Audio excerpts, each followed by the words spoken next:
नमस्कार दोस्तों, जय जोहार। मैं कौशल तिवारी और बिहनिया संजय में आपका स्वागत है। 10 साल में मोदी सरकार ने क्या किया?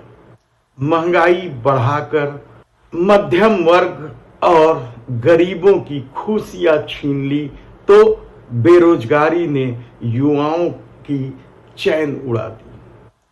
चुनावी बांड के जरिए जिस तरीके से पैसे कमाए और पूरे देश में अपने 300 कार्यालयों को महल जैसे भव्य या 3 स्टार 5 स्टार जैसी सुविधाजनक बना दिया। इस दौर में दवा कंपनियां जिनकी दवाएं घटिया थी उनसे भी जांच रोकने के नाम पर पैसे वसूले गए तो सीबीआई ईडी भेजकर वसूली का आरोप भी मोदी सरकार पर है।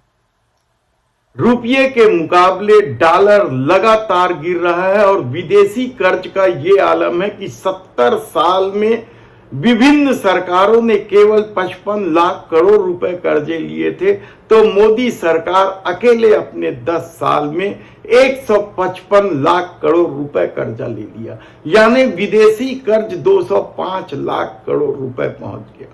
और अब मोदी सरकार की नई करतूत सामने आई है, जिसके तहत वंदे भारत चलाने के नाम पर आमदनी 98, खर्चा रुपया के तर्ज पर एक ट्रेन को हरी झंडी दिखाने में 19 लाख रुपये खर्च भी किए जाते रहे। लेकिन हम इस पर विस्तार से आपको पूरी जानकारी देंगे। लेकिन दूसरी तरफ अब मोदी सरकार क्या बच्चों की खुशियां भी छीन लेगी, यानी लोगों की तकलीफ और बढ़ाने वाली है। आने वाले दिनों के जो आंकड़े सामने आ रहे हैं या संभावनाएं बताई जा रही या आशंका व्यक्त की जा रही, उसके तहत तो आने वाले दिनों में न केवल महंगाई बढ़ेगी, बेरोजगारी बढ़ेगी, बल्कि लोगों का जीवन बेहद ही मुश्किल होने वाला है। ऐसी परिस्थिति में शिक्षा में जो वसूली हो रही है वह भी कम चौंकाने वाला नहीं है। एक आम आदमी अपने बच्चों को किस तरीके से पढ़ाए? क्या सरकारी स्कूल भी अब लोगों के लिए आसरा नहीं रह गया?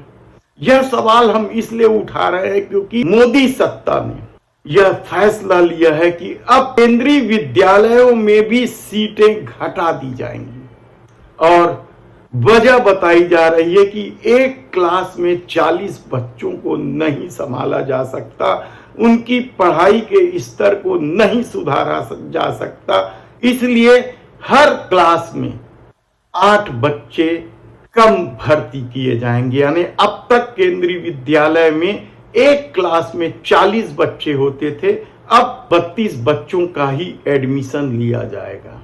देश भर में 694 केंद्रीय विद्यालय हैं।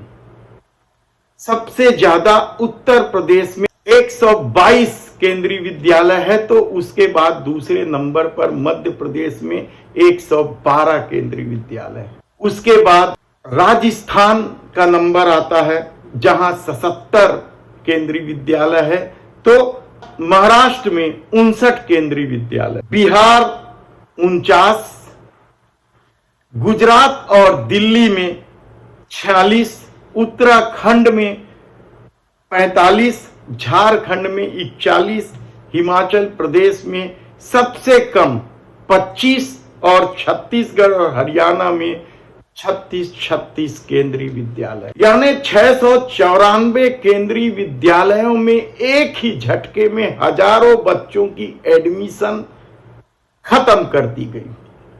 और न केवल एडमिशन खत्म की गई बल्कि फीस बढ़ाने की भी चर्चा है।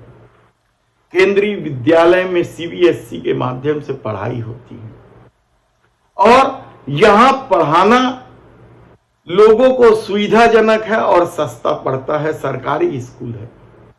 लेकिन अब वहां सीटें कम कर दी गई हैं। 40 की जगह प्रत्येक क्लास में 32 सीटें ही भरी जाएंगी। 15 अप्रैल तक एडमिशन होना है, उसके बाद सूची निकलेगी।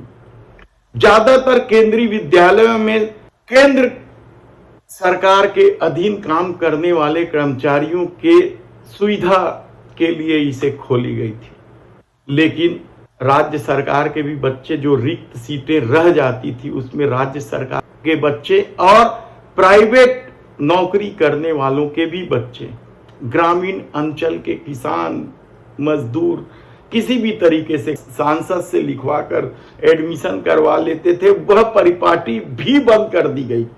यानी आम आदमी के बच्चे यहां पढ़ ही ना पाए, सांसद किसी के लिए सिफारिश कर ही ना सके, और अब 40 की जगह 32 सीटें कर दी गई। और जो प्राइवेट नौकरी करने वालों को सुविधा थी कि यदि उनका ट्रांसफर हो जाता है, तबादला हो जाता है, तो वह सुविधा थी कि वह अपने बच्चों को इस केंद्रीय विद्यालय से निकालकर दूसरे केंद्रीय विद्यालय में भर्ती कर दे, वह सुविधा भी समाप्त कर दी गई।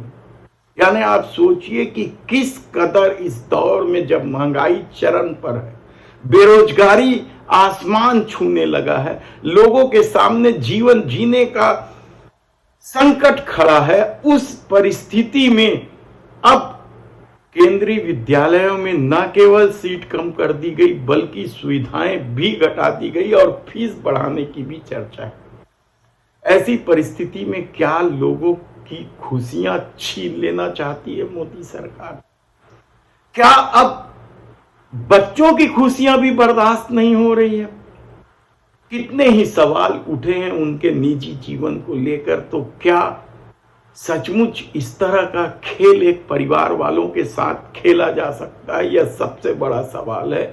और उनके समर्थकों को यह बात बुरी भी लग सकती है कि किस तरीके से किसी को अपमानित किया जा रहा है, लेकिन हकीकत तो यही है कि नकली दवा, जहर जैसी दवा बनाने वाली कंपनियां पकड़ाती है और उनकी जांच रोक देने की एवज में पैसे वसूले जाते हैं। कोरोनिल का मामला क्या कुछ सुप्रीम कोर्ट में नहीं चला और किस तरीके से बाबा रामदेव सुप्रीम कोर्ट के आदेश की अवहेलना करते रहे और अब सुप्रीम कोर्ट उनके खिलाफ अवमानना का केस तक दर्ज करने को तैयार बैठा है। तो दूसरी तरफ सत्ता हासिल करने के लिए झूठ की फेहरिस्त है। विरोधियों को कुचलने के लिए क्या कुछ खेल नहीं खेला गया, किस तरीके से तमाम भ्रष्टाचारियों को अपनी पार्टी में ले लिया गया, जो सत्ता के अनुकूल थे, और जो सत्ता के अनुकूल नहीं थे उन्हें जेल की सलाखों में भेज दिया गया या परेशान किया जाने लगा।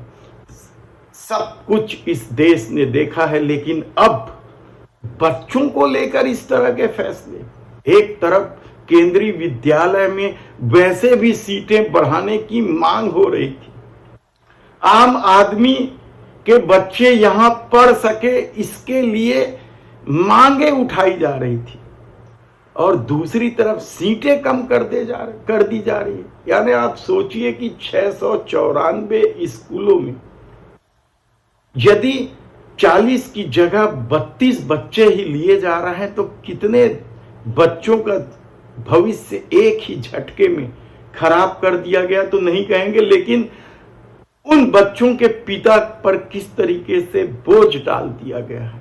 लेकिन शायद धर्म की पट्टी बांधे लोगों को यह शर्मनाक घटना भी दिखाई नहीं देती। ना तो मौत बेचने वालों से पैसा खाना दिखाई देता है, और ना ही बलात्कारी, व्याभिचारी, दुराचारी, भ्रष्टाचारियों को पार्टी में लेने का खेल भी दिखाई नहीं देता। यानी आप सोचिए कि सत्ता हासिल करने के लिए और धन कमाने के लिए किस तरीके का खेल इस दौर में हुआ है। और अब जब केंद्रीय विद्यालयों में सीटें कम कर दी गई है, कहीं चू चपड़ नहीं हो रहा है, कोई आवाज उठाने को तैयार नहीं है कि आखिर मोदी सत्ता ये क्या कर रही है, तब ऐसी परिस्थिति में क्या 2024 का चुनाव ही सब कुछ तय करेगा?